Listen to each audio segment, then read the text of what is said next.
आज के इस चाय पे चर्चा कार्यक्रम में हम आपको रूबरू करवाएंगे कर्नाटक मैसूर के प्रसिद्ध डॉक्टर जो केआर अस्पताल के आरएमओ भी हैं। वो आज हमारे साथ हमारे स्टूडियो में चाय पे चर्चा कार्यक्रम में उपस्थित हैं। सर, केवी न्यूज में आपका स्वागत है। सर जज़ाकल्लाह, बहुत शुक्रिया आपका। सर, कर्नाटक मैसूर की जो केआर अस्पताल है वहाँ के जो आप आरएमओ हैं, तो आज आपको इस चाय पे चर्चा कार्यक्रम में बुलाने की वजह यह है कि पिछले साल जो कोविड के गुजरे उस वक्त आपने जो है और आपके साथ डॉक्टर शीरा सर, आप दोनों जो है एक चट्टान बनकर जो है इस कोविड का मुकाबला करते हुए लोगों को एक सही दिशा बताई। और मैसूर के अंदर जो फारूकिया डीएड कॉलेज हो या एंडुलस स्कूल हो या सेंट्रल हॉस्पिटल हो, वहाँ पे जो अस्पतालें लगाई गई उस अस्पतालों को किस दिशा में ले जाने के लिए और लोगों को किस तरीके की जिंदगी गुजारने के लिए आपने 24 घंटे उसका सुझाव देते हुए उस कोविड को एक चट्टान बनकर सोसाइटी से आपने अपनी ताकतों से, अपने इल्म से उसको दूर किया। अचानक अब देखने को ये मिल रहा है कि कई टीवी चैनल्स में ये बात बताई जा रही है कि फिर से वेव स्टार्ट होने वाला है।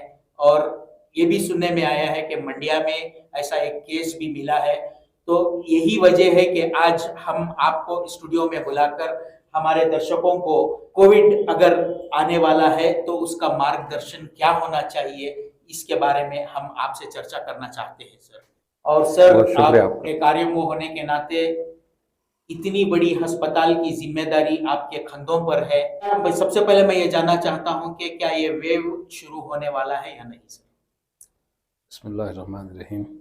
पहले तो आपका और आपकी पूरी टीम का मैं शुक्रिया अदा करना चाहता हूँ कि आप लोगों ने मुझ नाचिस को यहाँ बुलाकर मेरे तासुरात सुनने का आपने बेड़ा उठाया। और दूसरी बात, आप लोगों से माफ़ी भी चाहता हूँ। आपको मैंने बताया था मैं 7-8 बजे तक आ जाऊँगा, थोड़ी ताख़ीर भी हो गई। मसला क्या है, आज कोविड की एक खुसूसी मीटिंग चल रही थी, हमारी वीडियो कॉन्फ्रेंसिंग हो रही थी। हमारे director of medical education doctor Sujata और हमारे डीन, सब हम लोग पूरे कर्नाटका के जितने भी मेडिकल कॉलेजेस हैं उसके डीन्स हैं और उसके नोडल ऑफिसर्स हैं, उन सब की हमारी एक मीटिंग चल रही थी। ये बात सच है जो आप कह रहे हैं कि कोविड का फिर से केसेस बढ़ रहे हैं। अल्हम्दुलिल्लाह, इससे पहले जो कोविड के पहले जो अल्लाह ने हमसे काम लिया, ये अल्लाह का बड़ा एहसान है। हमारी हैसियत बिल्कुल, मैं अपनी बात करूँगा, मैं अपने तौर पे मेरी हैसियत बिल्कुल बहुत मामूली है। ये अल्लाह का एहसान है, उसके हबीब का सदका है, मेरे वालिदैन की दुआओं का नतीजा है कि अल्लाह ने मुझे चुना और मेरे हाथ से अल्लाह ने काम लिया। और अल्लाह का एहसान है कि मैं अकेला भी नहीं रहा। अल्लाह ने मुझे एक ऐसी बड़ी टीम से नवाजा जिन लोगों ने अपनी मेहनतें लगाई और अल्लाह ने इज़्ज़तों से हम सबको नवाजा। अल्लाह का एहसान। उसी का नतीजा है कि आज आप मेरे को केआर हॉस्पिटल का आरएमओ बने हुए देख रहे हैं। मैं, अगर कोई मुझसे कहता कि आप 1 साल पहले भी अगर कोई कह देता कि आप केआर हॉस्पिटल के आरएमओ बनने वाले हैं, तो मैं उस पर हंस देता, क्योंकि मैं जानता हूँ ये बड़ी कर्नाटका की बड़ी कदीम हॉस्पिटल है। इनफैक्ट साउथ इंडिया की ये 2nd मेडिकल कॉलेज हॉस्पिटल है। अब अगले साल अगस्त में हम लोग, ये 1.25 साल चल रहा है केआर हॉस्पिटल का, आप लोगों को बताता चलूँ, ये हम 100 ईयर्स हम लोग कंप्लीट कर रहे हैं। और 100वें साल में अल्लाह ने मुझे वहाँ का आरएमओ बना के वहाँ लीड करने के लिए अल्लाह ने चुना। अल्लाह का एहसान है। मेरी हैसियत बड़ी मामूली है। ये हमारी हॉस्पिटल जो है केआर हॉस्पिटल, अब कर्नाटका की सबसे बड़ी हॉस्पिटल में से एक है। 1850 बेड की हॉस्पिटल है। अल्लाह का एहसान है। 5 बड़े बड़े बिल्डिंग्स उसमें ब्लॉक्स मेरे अंडर में आते हैं। तो बड़ी मेहनत है और बड़ी इज्जत का मकाम है, बड़ी नवाजिश है कि अल्लाह ने एक मामूली से आदमी को अल्लाह ने वहाँ पहुँचाया। उसकी इतनी बड़ी जिम्मेदारी उठाने के लिए अल्लाह ने मुझे चुना। ये अल्लाह का करम है, मेरी वालिदैन की दुआओं का नतीजा है, तो अल्लाह के हबीब का सदका है। दूसरी बात, ये जो आप कह रहे हैं कि कोविड केसेस कभी ज़ीरो हुए ही नहीं साहब। कोविड केसेस ज़ीरो हुए ही नहीं। हमारे पास कोविड केसेस आते ही थे। हर महीना इक्का दुक्का 2, 3, 4 केस आते थे। पिछले हफ्ते 3 केसेस हमारे पास आए हुए हैं। मंड्या के केस की आप बात कर रहे हैं, मैं मैसूर की बात करूँगा आपसे। मैसूर में ही केसेस बहुत ज़्यादा है। पिछले हफ्ते हमारे पास 3 कोविड पॉजिटिव थे। कोई केयर हॉस्पिटल में हम लोग ट्रीट कर रहे हैं। कोविड का आईसीयू बंद नहीं हुआ है, कोविड का वार्ड बंद नहीं हुआ है, ट्रायाज एरिया बंद नहीं हुआ है। कोई ऐसा नहीं है कि हमारी तरफ से कोई ताख़ीर हो रही है, ये है। आज भी जब मीटिंग चली तो हमारे प्रिपेयर्डनेस के बारे में हमारे जो डायरेक्टर हैं उन्होंने हमसे उसके बारे में पूरे हमारे तासुरात लिए और हमने बताया कि क्या-क्या हमारी तैयारियां हैं। बड़े माहिर डॉक्टर्स हैं, अल्लाह का करम है, बड़े-बड़े सीनियर डॉक्टर्स हैं, सब इन्वॉल्व हैं। एक बड़ी टीम काम कर रही है। मैं अकेला, सवाल ही नहीं उठता कि एक अकेले से ये सब हो जाए। अल्लाह का एहसान है, बहुत बड़ी टीम है केयर हॉस्पिटल में। लोगों को किसी लिहाज से भी परेशान होने का तो सवाल ही नहीं उठता। एक दूसरी बात, मैं ये बात किस लिए कह रहा हूँ, कोविड केसेस बढ़े हैं इंडिया में। पिछले हफ्ते एक दिन में 160 केसेस आए पूरे इंडिया में, तो ये बहुत बड़ी बात है। 100 केसेस क्रॉस हुए, 1 साल के ऊपर हो गया था, तो ये अभी सडनली बढ़ी। क्या वजह है सर उसकी? फिर कोविड इसका एक नया वेरिएंट आया है JV1। तो अलग अलग वेरिएंट्स हैं, ये आते रहते हैं, टेस्ट करते रहते हैं। कोई एक आध वेरिएंट बीच में थोड़ा ज्यादा असर दिखाने लग जाता है तो लोग बीमार पड़ने लग जाते हैं। क्या ये विंटर सीजन में होता है? नहीं मुदस्सिर साहब, ये सीजन की बात नहीं है। ये एक्चुअल क्या होता है, this is a fight between the general immunity of society and the strength of the virus. कभी वायरस गालिब आ गया तो ज्यादा बीमारियां दिखने लगती हैं, कभी सोसाइटी में इम्यूनिटी अगर ताकत वायरस की ताकत से ज्यादा बढ़ गई तो केसेस कम हो जाते हैं। ये मान के चलिए कि अब ये कोविड जो है हमारे साथ रहने वाला है, जैसे मलेरिया, टीबी, टाइफाइड तो लोगों को बीमारियां, इसके बारे में इसमें घबराने की कोई सवाल ही नहीं उठता। अगर केसेस बढ़ेंगे तो अल्लाह ने ताकत दी है। मैं आपको आपके चैनल के जरिए से लोगों को ये भरोसा दिलाना चाहता हूं कि अल्लाह ने और ताकत से नवाजा है और अल्लाह ने और ज्यादा कुव्वत से नवाजा है। इंशाअल्लाह इस बार हुआ, इस बार और बड़ी ताकत से लड़ेंगे। अल्लाह ने दिया है, मैं जिंदा हूं, आप इत्मीनान रखें। इंशाअल्लाह जिंदगी बाकी रही जरूर लड़ेंगे और इंशाअल्लाह फिर एक बार वायरस को हराएंगे। जो पिछली बार जो लोगों को परेशानी उठानी पड़ी, तो कहीं किसी को बेड नहीं मिला, कहीं किसी की हालत खराब हो गई, लोग समझ नहीं पा रहे थे अपने आप को। नहीं देखिए, पिछली बार जो हुआ वो मैं समझता हूँ हमारे किसी ने भी हमने अपनी जिंदगी में इतने बुरे हालात कभी देखे नहीं होंगे। ये पिछली बार हुआ, लेकिन उससे हम लोगों ने बड़ी सीख भी ली, बहुत बड़ी सीख ली। अल्लाह का एहसान है, आज मेरे पास केयर हॉस्पिटल में ही बहुत ज़्यादा वेंटिलेटर्स हैं, बहुत ज़्यादा आईसीयू बेड्स हैं, बहुत ज़्यादा ऑक्सीजनेटेड बेड्स हैं। पहले आप देखेंगे किसी हॉस्पिटल में आपको ऑक्सीजन लिक्विड ऑक्सीजन टैंक्स नहीं दिखते थे, आज हर हॉस्पिटल में लिक्विड ऑक्सीजन टैंक्स हैं। ऑक्सीजन बेड्स बहुत कम होते थे, आज बहुत ज़्यादा है। तो अल्लाह का एहसान है, उससे हम लोगों ने सीख बड़ी ले रखी है और इसी का नतीजा है कि आज वायरस ज्यादा जोर रहने के बावजूद भी केसेस बड़े कम हैं। आपको मैंने बताया हम लोगों ने 3 केसेस पॉजिटिव लिए, पिछले हफ्ते की बात कर रहा हूँ। केयर हॉस्पिटल में 3 पॉजिटिव आया, लेकिन तो 3 का 30 नहीं होने दिया हमने।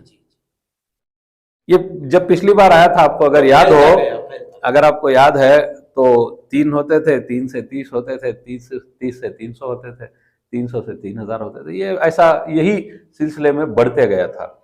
लोग घर घर में पॉजिटिव निकल रहे थे। आप आज देखें अल्हम्दुलिल्लाह, पिछले हफ्ते हमारे पास केसेस आए हैं, इस हफ्ते हम लोगों ने कोई ज़्यादा ये नहीं है, इस बार एक ही है। इस हफ्ता मेरे पास एक ही पॉजिटिव आया।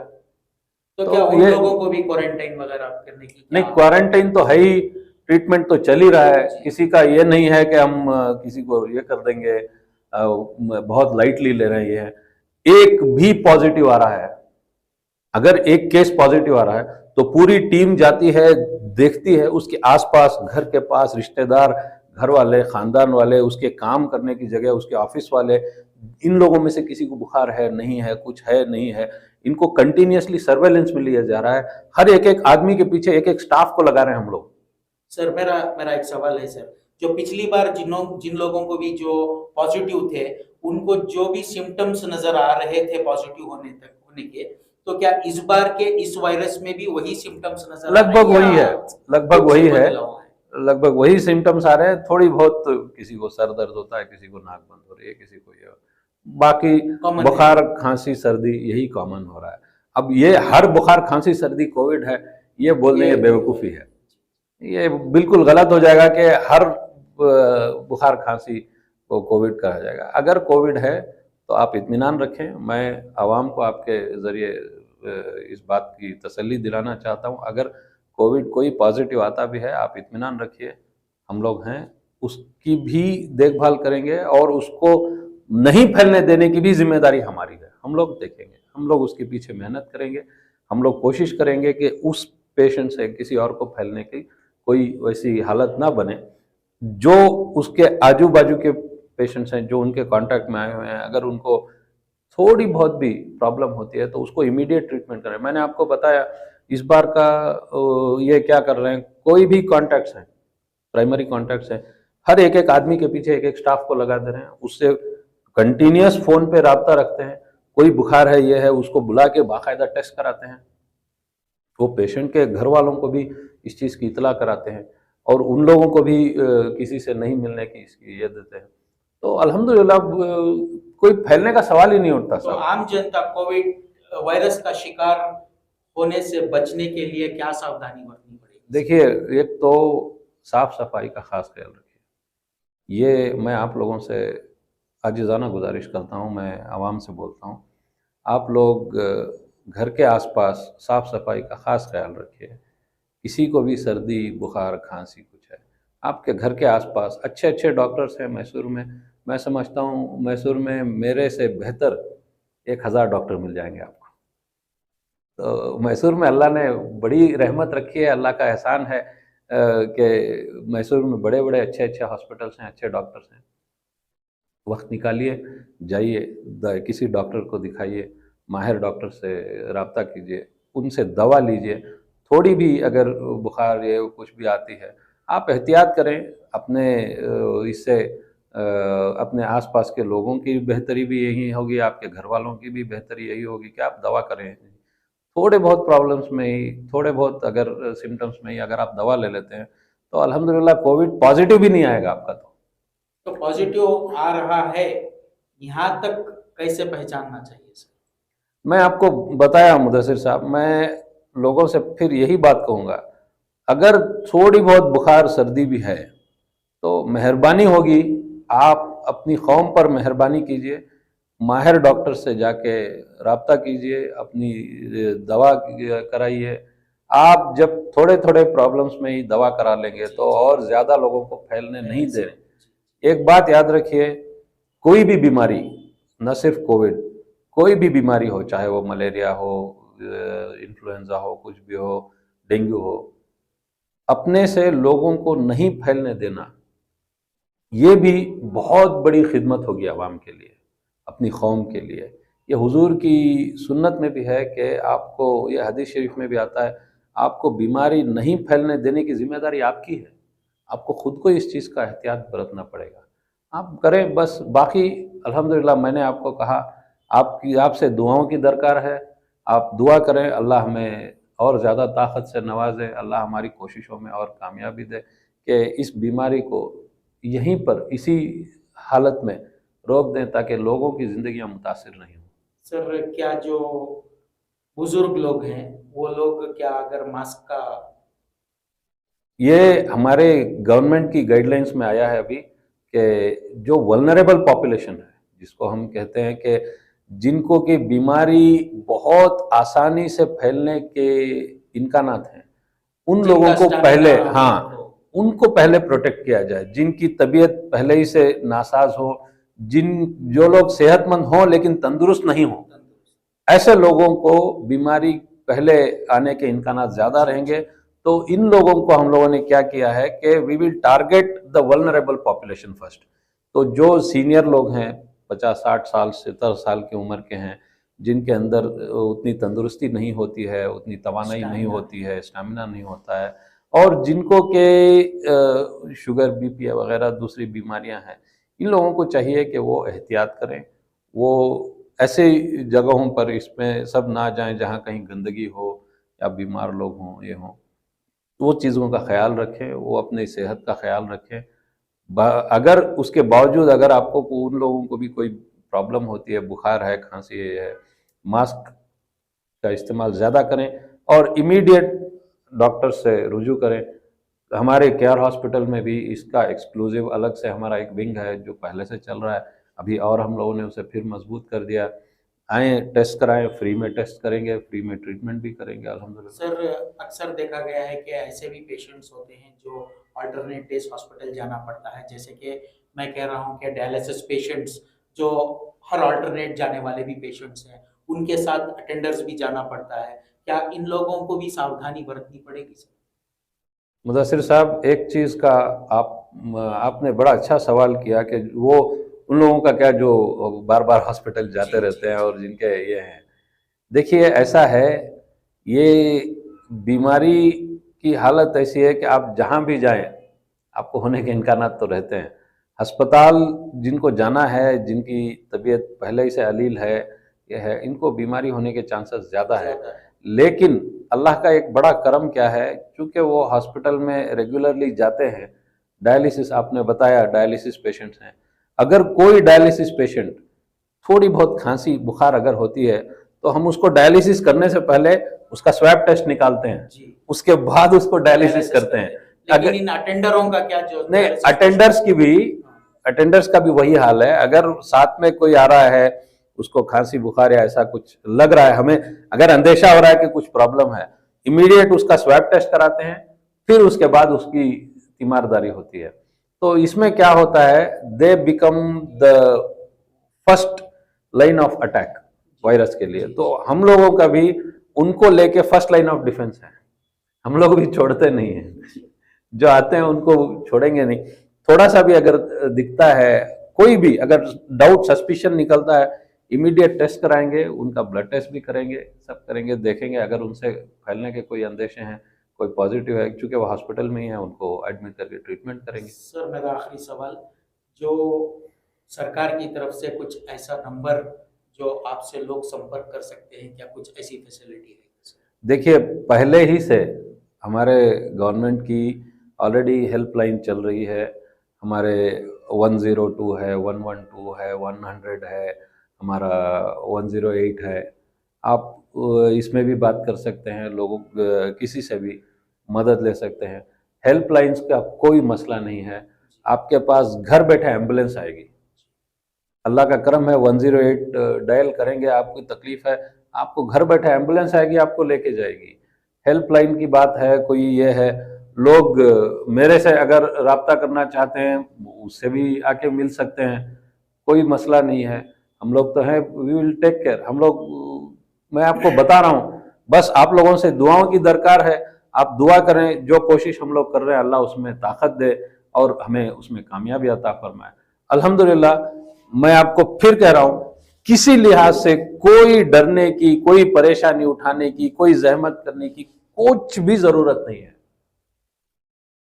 अभी हम जिंदा हैं।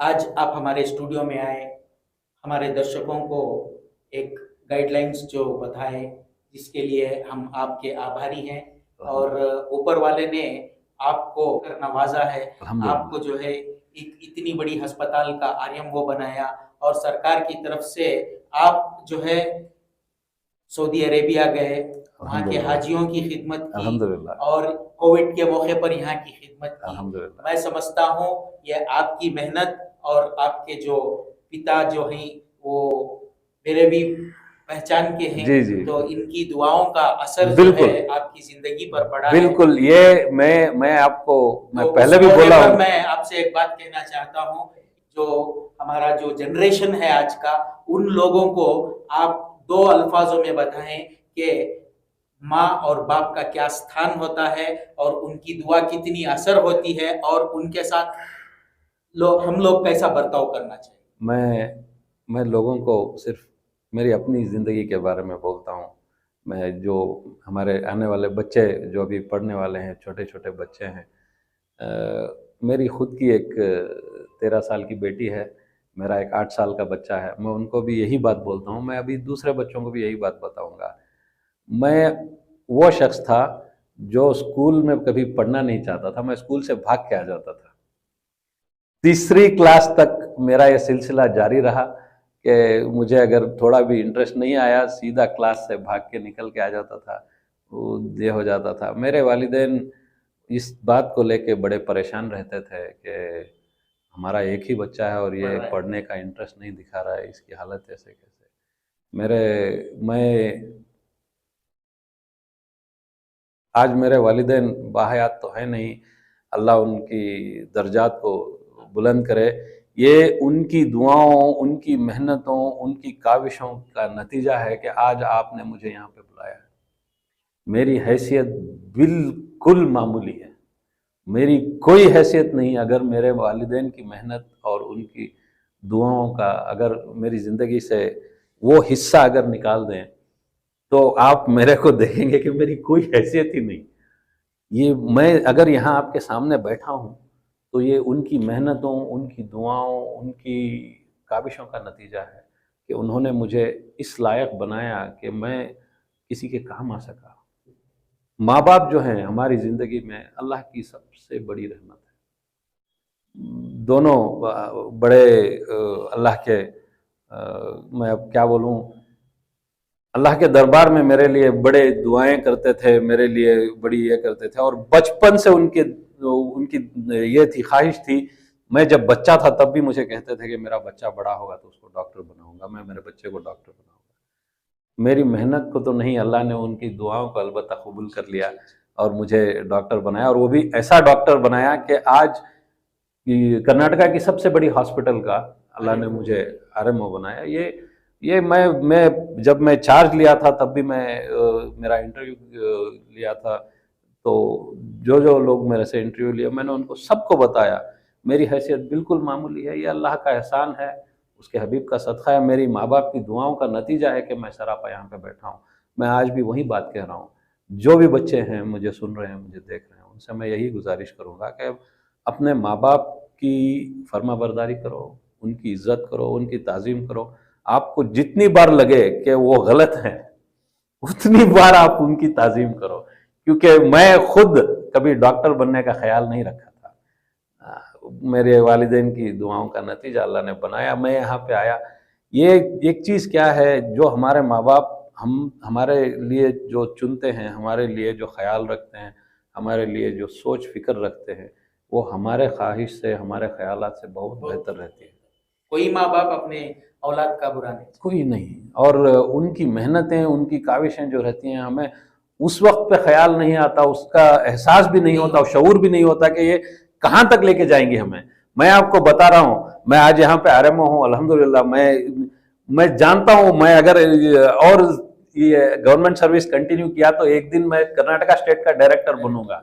ये मैं अपने घमंड से नहीं कह रहा हूँ, मैं अपनी इसकी बलबूते पर नहीं कह रहा हूँ, मेरी हैसियत नहीं है। मैं जानता हूँ मेरे वालिदैन की इतनी दुआएं हैं कि वो वहां भी लेके जाएं तो कोई ताज्जुब की बात नहीं, उससे बड़ा मेरे आशीर्वाद किसी का मेरे लिए कोई ताज्जुब की बात नहीं। अगर मैं वहां जाऊंगा तो भी मेरे लिए कोई ताज्जुब की बात, क्योंकि मैं जानता हूं ये यहां तक मैं आया हूं, मेरी हैसियत नहीं है, लेकिन अल्लाह का एहसान है। अल्लाह मुझसे वो काम ले रहा है जो मैंने कभी ख्वाबो ख्याल में भी नहीं देखा था, मैंने सोचा ही नहीं था। कोविड आया तो बहुत लोग परेशान हो गए, बहुत सारे लोगों को ये हो गई, तकलीफ हो गई, ये हो गई।